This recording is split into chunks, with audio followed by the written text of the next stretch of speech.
So Steam want to take on Nintendo? Nickelodeon wants to take on Nintendo? Nintendo fans want to take on Nintendo. My god, stay tuned, because this is REMulous roundup.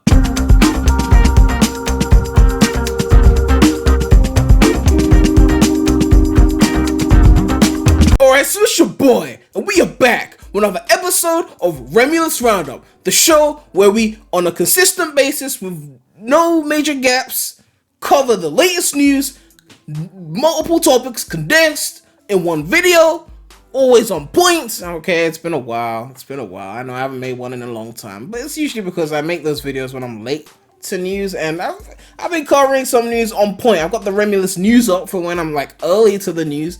Besides, like, there was a lot of shit like before, like with the PS5 and Series X coming out. There was a lot more news I wanted to talk about. Now it's a lot less things that I feel like making news videos on, so that's why we haven't had a REMulous roundup in a while. But I know some of you have really missed this series, and we are back. Let's get the fuck into the shit. So we are starting off with Steam, who I'm really looking forward to this, man. This one came out of nowhere. I don't know if it leaked before, maybe it didn't, I just forgot. But basically, we all know what happened. Nintendo dropped the Switch OLED, or announced the Switch OLED. I made a video on that if you want to check that out. And people were not as happy as they wanted to be because they thought we were going to get an actual processor bump, you know, to 4K and things like that. We didn't get it, and they were like, where's our pro device? And it looks like Steam just came in at the right time and said, we got you, nigga. We got you. Like, they came through with the Steam Deck. Not to be confused with the Stream Deck. I don't know if that was intentional, but they called it the Steam Deck. I feel like they could have come up with a better name than Deck, but nonetheless, it's a handheld gaming PC / gaming console, and it runs Steam OS. So it's like a Linux-based OS, but basically all your Steam games are gonna run on this. So we're gonna go through the page here. They got their website. I did watch the IGN videos on it. There were quite a few actually, an FAQ and things like that. But we're gonna go through the website and see what they're saying. It says the most gaming power you've ever had. I thought it said ever had. I was about to say cap as fuck. Starting at £349. I think it's $399, and it starts shipping December 2021. The cocky as fuck. Add to your wishes straight away. Like, they ain't playing around. We can see it here. It's got the valve on the back. We got the extra buttons. You got the triggers, R1, R2, power button, USB-C. This thing looks nice. A lot of people, even myself included, were kind of not happy with the position of the analog and the face buttons and whatnot, the D-pad, like the way it's at the top. But actually seeing the video of them playing it, it actually doesn't seem as uncomfortable as I thought it would. Of course, your mileage may vary, and obviously you gotta try it out. But you got the Steam button there, and you got like, well, I can't see it here, but you got the Steam button, and you got like touch pads there, which are supposed to be like used for like first-person shooters and shit. I don't know, like they're touch pads basically. So I guess you could use one to like move around, and the other one to move the cursor. I don't know. I like the fact that they've used the PlayStation style analog position where the analogs are like that, and then the D-pad and the face buttons are like in the corner. It says hardware designed to put real games in real hands. Powerful, it runs the latest AAA games and runs them really well. Comfortable, like Lil Wayne and Babyface. Full fidelity controls, long play sessions, no compromises. Versatile, you can connect to peripherals, throw the picture onto a big screen, and do all the other PC things you'd expect. And they've got like a more about hardware, so we're gonna look at all of that. Don't worry, your Steam library is already on your deck, and I think this is the biggest selling point, right? It's not like buying another console. If I buy a Switch, which I mean I have a Switch, if you buy a Switch, you gotta buy games for the Switch. It doesn't run Wii U games. It runs Wii U ports. They charge you full price for them, but with this, all those games in my Steam library that I was too lazy to like play, when I'm laying in bed and I got this thing like charging by my bed, I could just be like, what's that game that I bought like 2 years ago that was really good that I never got to play? Oh yeah, Shadow of Mordor. I should play that.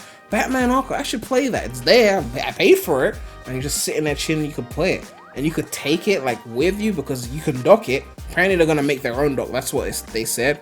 And you know, even any USB-C dock apparently is compatible with it. So you could get your own dock connected to your TV, keep the same save data, connect your wireless controller to it via Bluetooth, and you can see the Steam OS looks really sleek, which I think has always been a problem with these third-party handhelds. They just be running Windows, and it's not as elegant or convenient to use. So them putting their own OS there, I think is a good thing, honestly. But they said if you want to install Windows, you can wipe it and install Windows. I don't know if I would do that though per se, because if this Steam OS thing works well, And if I can run emulators on it, then there'll be no real benefit to running Windows. If all my Steam games are here and they're saying you can run other launchers games, I guess we'll have to test it and see. 3 storage options. So you got 349 quid for the 64 gig, but that only uses eMMC internal storage, which is not as good and fast. So I would recommend at least going for the 256 gig, which uses NVMe SSD.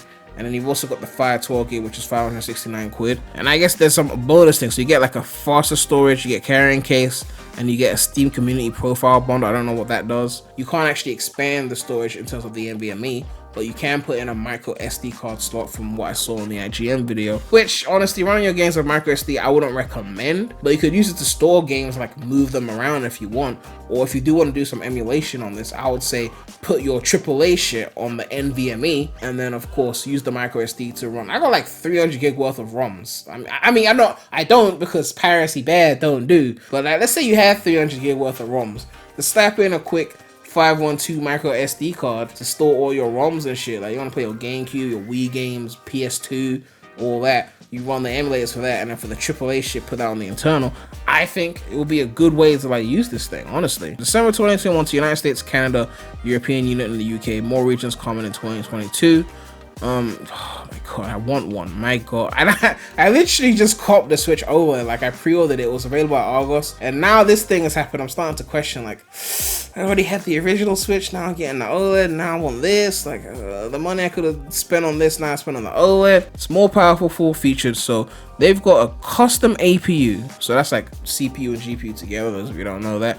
Optimized for handheld gaming, it's Zen 2 RDNA 2 powerhouse, delivering more than enough performance to run the latest AAA games in a very efficient power envelope. You've got a 7-inch touchscreen, so same as the Switch OLED. Trackpads, of course. It's got gyro support with an IMU and capacitive touch thumbsticks on board. Deck helps you aim better, so gyro-based games, like, you know, that's gonna be interesting. Thumbsticks, they call it best in class. We'll see what happens. Wait, they got capacitive touch sensors built in? Hold on. That's kind of interesting. I'll see how that works. I don't know. Wireless, fast suspend, so you can quickly resume your games. But I think you can only do it with one game at a time, so you can't just pause a bunch of games. Like the game that you're playing, you could just quickly press the off button, I guess, and it'll just suspend it where you were, and then you get back to it. 40 watt-hour battery. They're saying 7 to 8 hours on, I think, lighter things, and then it's probably gonna be less than that for heavier things. Expandable IO. You can look at the software here. All the Steam features you need. Remote play, so you can stream games from your home PC directly to your... Ooh. So like, if you're at home in the living room and you want your full like PC performance, because I got a 3080 and a 5950X. So if I want to get my full performance, it could be worth just using the PC directly to the deck if I'm in the living room or something like that. And that could be the way I do it, you know. I mean, obviously I want to use the deck itself, but for certain more demanding games, I might want to just do that. Cloud saves, so obviously it's going to sync with, you know, your PC Steam.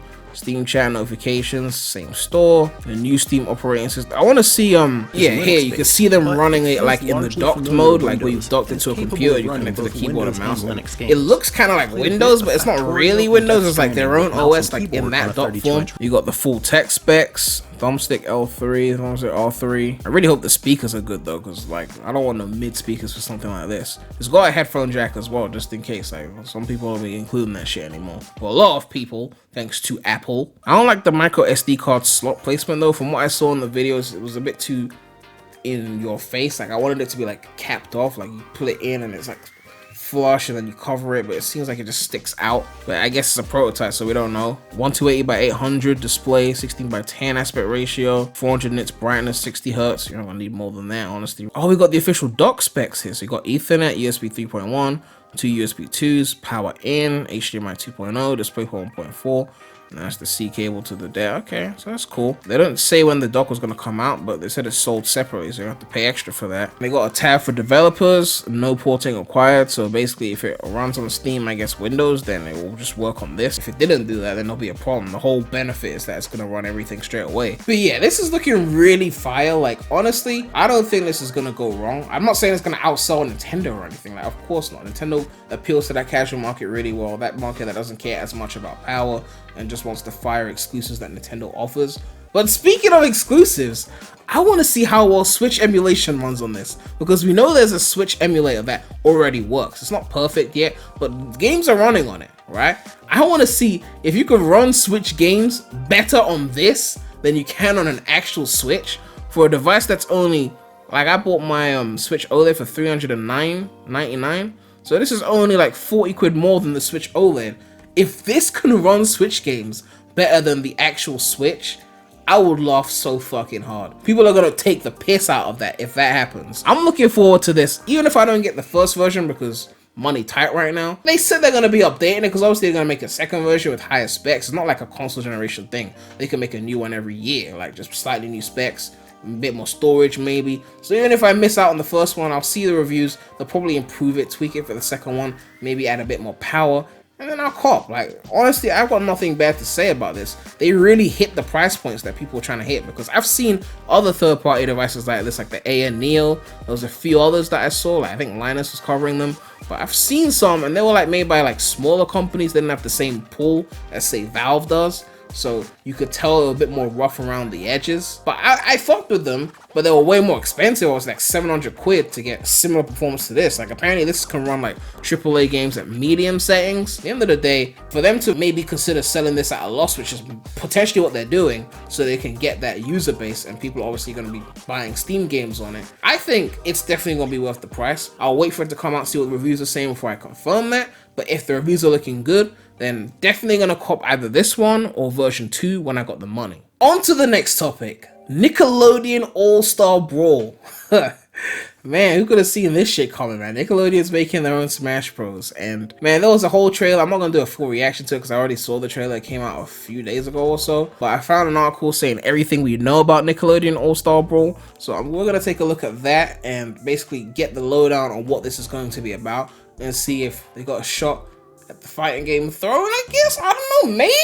I mean, it's Nickelodeon, right? They got the IPs, they got the heat. Let's take a look. Nickelodeon just announced a new Super Smash Bros-like fighting game, Nickelodeon All-Stars Brawl, which will give you a chance to see which cartoons are the ultimate fighters. While the idea of a Nickelodeon-themed fighter is a little silly, what the fuck are you talking about? I mean, it's a fighting game featuring characters. I mean, in that case, Smash is silly as well. I mean, you can play some fucking piranha plant in Smash and, no one's complaining. Players in the fighting game community are keeping an open mind and believe the new title could be a legitimate competitive experience. I mean, if it's a competitive game, people find a way to turn it into an esport. So it's going to be released sometime in fall 2021.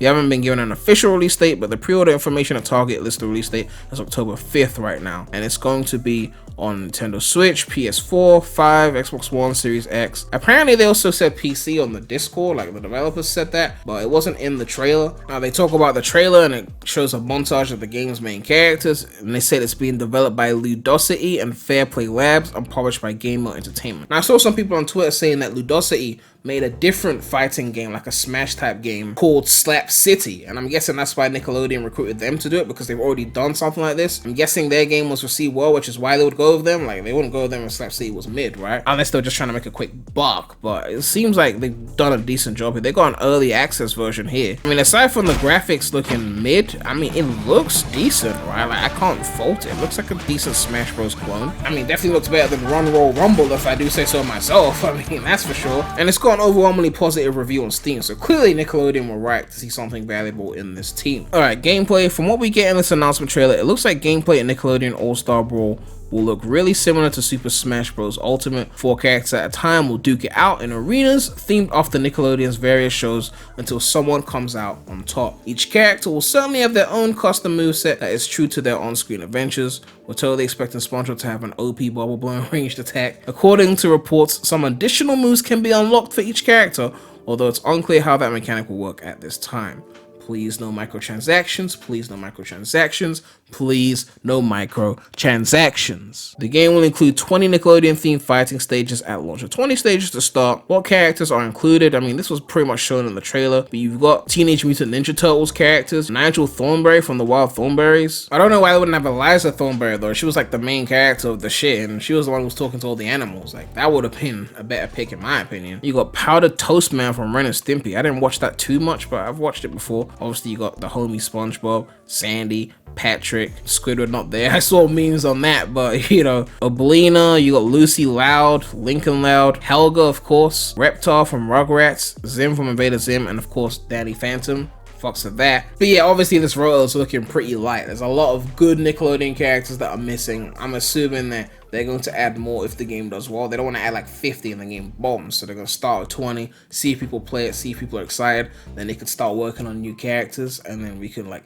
have, I don't know, directs where we get reveals, and then there'll be Nickelodeon All-Star Brawl reaction videos and streams, and that would be really interesting. I don't know if it's just limited to cartoons, because I mean, like, imagine Drake or Josh in the game. Okay, Drake's been through some shit recently, but imagine OG Josh, like season 1 Josh as a playable character, or other Rugrats characters, or of course, Timmy Turner. Cosmo Wonder could be in there as well, like Jimmy Neutron, of course, we need Jimmy, like, oh my god. iCarly characters, like fucking Carly in there, like fucking it up. Shelby Marks, fucking Shelby Marks in there. And of course Sam, like obviously, yeah, if it's a fighting, Sam gotta be in there. She gonna be OP as fuck though. People gonna be begging to nerf Sam, but no one's gonna nerf her. Ned, fucking like Jade, I don't know, like Chase, man, I don't fucking care. Like put them all in there, man. Keenan and Kel. I know this is a Nickelodeon based thing, but at the end of the day, these channels gotta come together for this one, because like, come on, like there's some fire cartoons that aren't on Nick. If they were able to license like Cartoon Network as well, get like the ads in there, like, you know what I mean, Finn the Human, Powerpuff Girls, like there's so many bangers. Foster's Home, Ben 10, Courage, Kids Next Door. Like if they were to license like the Cartoon Network shit as well, Grimm, Billy Mandy. How is Wizards of Waverly placed higher on this list than Sweet Life? What the fuck is wrong with people? My point was that they could add Disney shit as well. Like obviously Smash has got the gaming fighting characters. Like, if you're a gaming related character, you're in there. So this Nickelodeon one could be like we're just gonna take the TV shit. Like if your Cartoon Network will license your shit, we'll put you on Kim Possible. Like they could be the TV version. Like get all those characters, you know. If you're a character on TV, I don't care if it's fucking Clifford the Big Red Dog. I don't care if it's fucking Garfield. Yeah, that was a Garfield show on Nickelodeon. Garfield should be in there, like, fucking punching lasagnas in your face. I don't know. Phineas and fucking Ferb, like, Hannah you know what I mean? Like, I ain't carried away, man. Let's just keep reading the fucking thing, because, I mean, I don't think all of that's gonna happen. But, I mean, with a PC port, which Smash doesn't have a PC port, with a PC port, the mods are gonna do it anyway, so it's still gonna be lit, at least for local play. I don't know if multiplayer they might ban it, I don't know, but Nickelodeon All-Star Brawl will be playable in single player or multiplayer, both local and online. Like any fighting title, multiplayer is gonna be the focus, and the player base is going to be key to the game's success. There's no word on what online matchmaking will look like, or if there'll be any sort of ranking system at this point. I mean, there's gotta be, right? Apparently they're using rollback netcode, which is something that basically makes online play way smoother. That apparently Smash doesn't have that, so I mean that's already a plus for this game, right? Is it cross-platform? I guess it's all about the multiplayer. Like if you can play like someone on Switch when you're playing the PS4 version, I think that would be cool, but no word on that. And DLC, if Nickelodeon All-Star Brawl, we need a quicker way of saying that. Like, we'll just call it fucking Nick Brawl. If Nick Brawl follows the same path as Smash Ultimate, there'll likely be DLC characters and stages available down the road. Imagine what they could do with the stages. I was talking about the playable characters, but like the stages, if they were to get like those Nickelodeon environments, like the SpongeBob environments, the Danny Phantom, the Fairly Up Parents environments, and even if they were to pull from the other TV channels as well, like Ed and Eddie Cul-de-sac in here, like this could be truly epic. Nintendo should be a little bit worried about this one if they actually pull this off. So yeah, I'm definitely going to be keeping a close eye on this one. I'll see what the reviews are saying, what the users are saying. I don't know if I'll buy it day one, but I'll keep an eye on it. I don't know if it's full price or if it's like 40 bucks. No, Nickelodeon, probably be full price. But I'll keep an eye on it. I know they made some kind of Nickelodeon kart racer, and apparently that was mid. I don't know. I haven't played that one. Hopefully this one is a lot better. Maybe it could become a worthy competitor. I'm not gonna beat Smash, but you know, the fighting game space has needed something like this for a while, a little shake up. And I, for one, am excited to see how this goes, and I am rooting for it because I want to see more characters and more stages added to this thing. Yeah, keeping an eye on this. And the final topic, fans have just been going ham on Nintendo because of the Switch OLED controversy. And it says here, reports, Nintendo Switch OLED model only costs $10 more to make, but will cost $350 opposed to the standard price of $300. Nintendo expects its profit margins to improve with the newer and more expensive Nintendo Switch OLED model. According to a Bloomberg report, the new updates are estimated to add around $10 more to the manufacturing cost of each unit, which is kind of insane that it's only $10. I mean, you're adding a bigger OLED screen. OLED's way better than What does the Switch have now? IPS? It's definitely not TN. You're adding double the storage, although storage has gotten cheaper in recent years, so 64 gig is still not that much storage. Better speakers, which we don't know how much better because we haven't heard them yet. Better kickstand, that wouldn't be too expensive, I guess. So yeah, it kind of makes sense that it would only cost $10 more. Of course, these people are not factoring in the R&D of making a new piece of hardware, which they're gonna have to recoup that R&D at some point. But yeah, they're saying Nintendo failed to provide enough added value to justify a $50 bump in new hardware. And I mean, yeah, obviously it makes sense they're gonna try and profit. Like, it literally makes sense. Apparently other consoles sell at a loss and they make it back on the software, but that's because the PlayStation and Xbox are usually competing on power, so it kind of makes sense that they'll do that. Personally, I'm not mad at Nintendo charging more for this because I think they deserve to recoup. Like, we don't know what their R&D costs are. Like, there would have been R&D involved in making this upgraded model. And on top of that, let's be real here. This OLED model is going to phase out the original model anyway. They're going to sell the original model at the same price, which you can still get that model, by the way. You can get the Switch Lite, which is cheaper, which will still play your Switch games. So for them to have a higher end model for now that costs a bit more, I mean, they're not forcing you to get that model. And of course, once the original Switch models run out of stock and they decide they want to phase it out, then the OLED goes to the price of the original Switch, and then you get to buy that at a lower price. Everyone wins, right? And you could say that the Switch sales are going to decline after this, and maybe they'll decline a little bit because, I mean, we are 4 years into the console's life. Even if they only do 2-3 more years, taking us to 2024. At that point, when the sales slowly start to decline, they're going to be showing us the Switch 2, which hopefully will finally be the one that actually does 4K, and then we're all going to be hyped for that, and they're going to give us the 4K Mario Kart, which we've been waiting for Mario Kart for 7 years now. At the end of the day, we'll see what Nintendo do, because they got a cult-like following. People are going to support them regardless. Doesn't matter if Steam is trying to take them out with their shit. Doesn't matter if Nickelodeon trying to make their own Smash Bros. No matter who's trying to take on Nintendo. Nintendo always found a way to pull through because the exclusives be fire. Let's be real. But yeah, that's gonna wrap it up for today's REMulous roundup. Let me know what you guys think about these topics. Do you think Steam have a shot against Nintendo, or do you think it's gonna be more of a niche product that does well and gets reviewed well, but is gonna have its own little small lane somewhere? What do you think about Nickelodeon taking their shot at Nintendo's Super Smash Brothers? Do you think they got a shot at getting some decent market share, or do you think it's gonna be mid and forgotten like Whole Lotta Red? And what do you think about the Switch OLED controversy? Do you think they're justified in charging $50 more, or do you want them to just be cheaper? I mean, I guess customers would want them to be cheaper, right? I mean, they had the Wii U failure. I mean, they're gonna have to recoup a lot of that at some point, right? Like, you know what I mean? Like, they had a lot of failed games, they had to port them to the Switch. Like, but yeah, man, make sure to like, comment, subscribe, hit that bell. More content will be coming soon to the channel. We are doing well right now. We are getting close to 6K subscribers. I think we're gonna hit 7K this year, 10K probably by E3 next year. We are moving. We're gonna hit 5 digits within the next year. Like, it's doing really good, okay? I'm happy with the way things are going. I'm glad you guys are enjoying the content. Let me know what other kinds of content you want to see on the channel. But yeah, man, it's your boy, REMulous, Rem Gang, and I'm out.